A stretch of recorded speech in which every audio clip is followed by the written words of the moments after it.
Hey, let's talk about it, listeners. Cole and Cait here with a kind of special episode.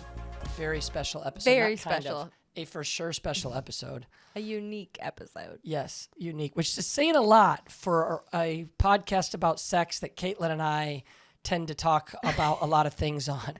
So if you know we're saying this one is unique, you should buckle up. Buckle up. Buckle Buttercup. up. Buttercup. No, I'm just teasing. It's not super crazy, but we are. Really, this episode is just kind of about one thing. It's not going to be super long. We just kind of want to fill you in on what's going on because we are in the middle of transition and change, both at Moral Revolution and Caitlin and I. We've been feeling the Lord lead us into a different direction, and we want to share that with you, as well as share with you what's going on for MR and what's next for this amazing ministry that, by the way, we're still going to be a part of, even with some of our transition. So Yes, Cole and I mean, a lot of times when we've been on the road and even had the privilege of meeting some of you in real life, people always assume that this is our baby and we started it because that's how much we care about it, and we're not going to stop caring about it. But if you've been around for the long haul, you know Chris Valentin, this is his baby. He started it from his first book years ago, and then we've just been honored to carry it for the last almost 6 years. It's been something that when we were 19-year-olds dating cross-country on flip phones before you could FaceTime or text, we would dream about leading a sex and purity ministry one day. So it's been our honor and privilege to be able to do that for the last 6 years. It does feel like a part of us, and we get to stay very connected on the speaking team and as board members, but we are transitioning to a new big role for us personally in our family. yeah, so we will be moving on from being the directors of Moral Revolution because we have accepted a role as lead pastors at a church here, actually still in Redding, which is really cool. Kind of the dream. Kind of the dream. And so it's a beautiful church that's been around for over 30 years in Redding, a ton of history, a ton of legacy that we have the opportunity to be a part of. And, we felt really, for probably over a year now, we've felt this calling and the stirring back into local church ministry. MR, though we get to be in lots of local churches, many of you have been in those churches. There is a difference when we're traveling and we're coming in for a weekend and we're going back, and just the hunger and the yearning for a consistent relational connection and walking with people and pastoring them through their life and their situations and for reaching a city. One of the things that I've always cared about, that Caitlin has always cared about, that we've always cared, is a really hunger to reach people who don't know Jesus, to introduce them to Jesus, to show them how to have a relationship with Jesus, and to show them how to live, how to show people how to live for Jesus and to love him and to honor him and to worship him.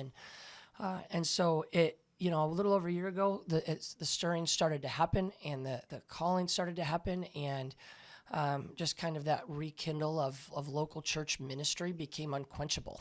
We went through a period where we actually talked with a few different churches, and Chris was a part. Chris is such a gracious leader. Every step of the way he was talking with us, praying with us, giving us great advice as a dad about what to look for and things like that. And every time we'd come, we talked to church and it was a no, and we'd come back and, okay, I guess that means we're here. And then we'd be here, and God, it just was an unquenchable, no, that just wasn't it. But this season is it.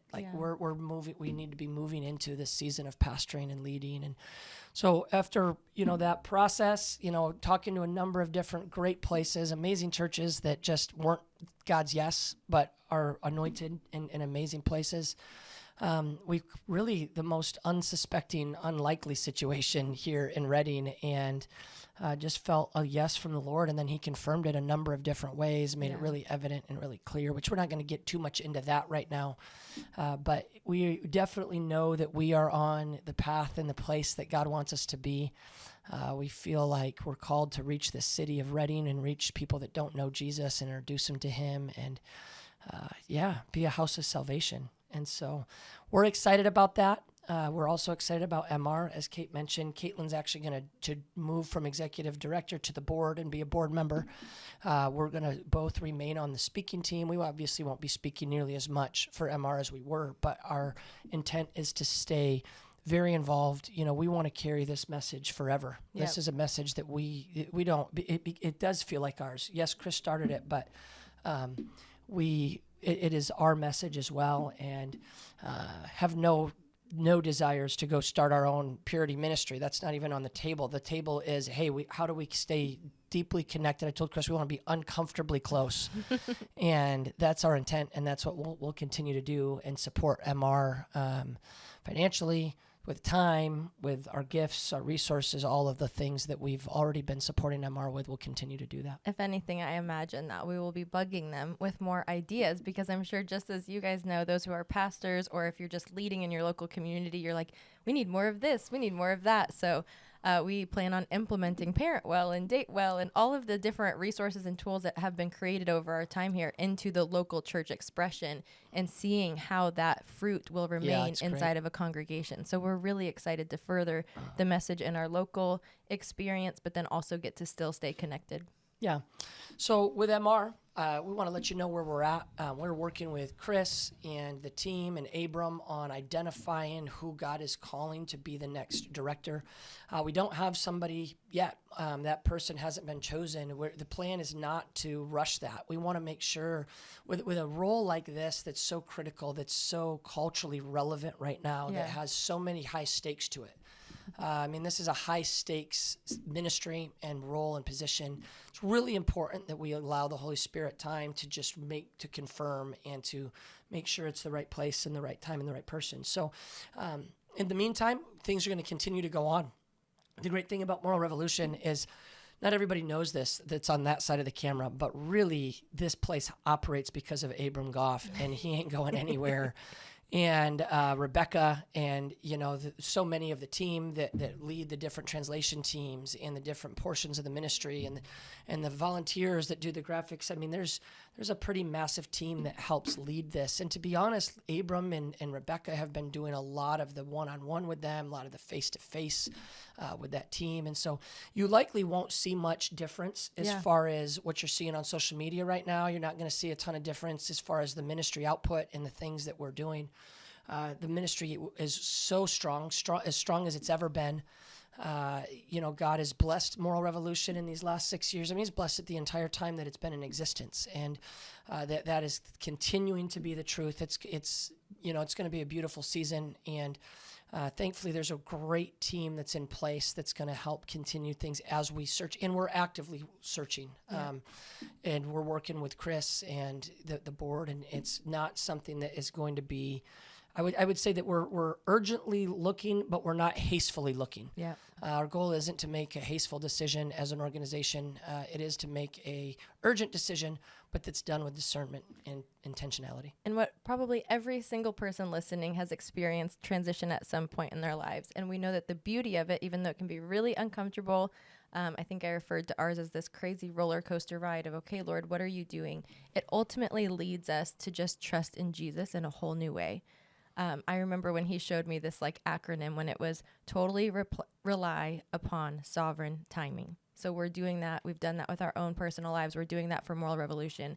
We are totally relying on God's sovereign timing to find the right leadership, the next vision for Moral Revolution. So pray with us for the organization, for the leadership, for Chris, for Abram, for Rebecca, for the current team and volunteers all over the world that are serving their languages, their countries. We're so thankful that we have this amazing, beautiful team that's going to keep the message growing and believing that God's going to show the exact right person, couple, people, structure, strategy of how to advance this next season of the message of Moral Revolution.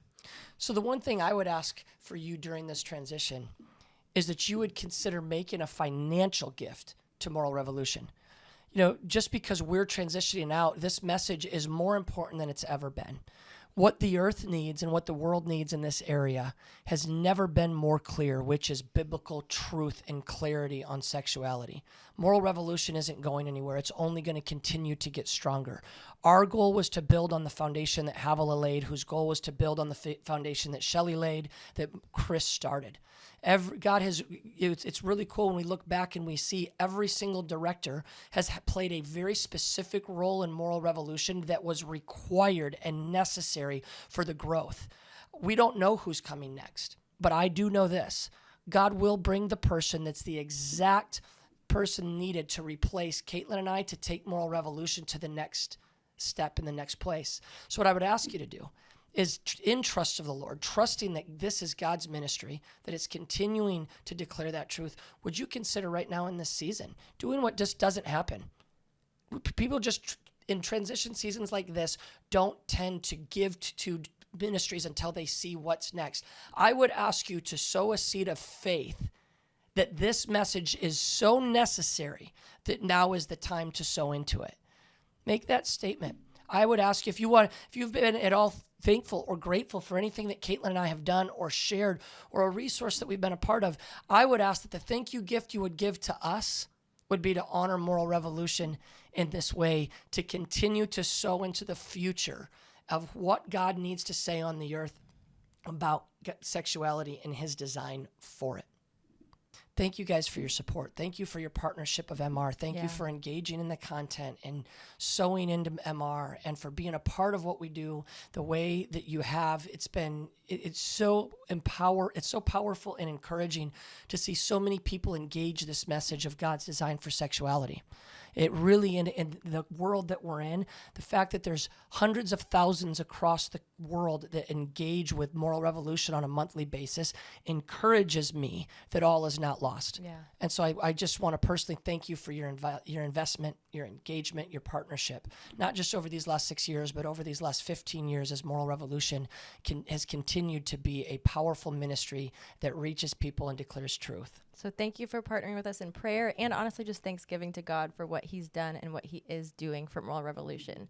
We're thankful for you, and until next time.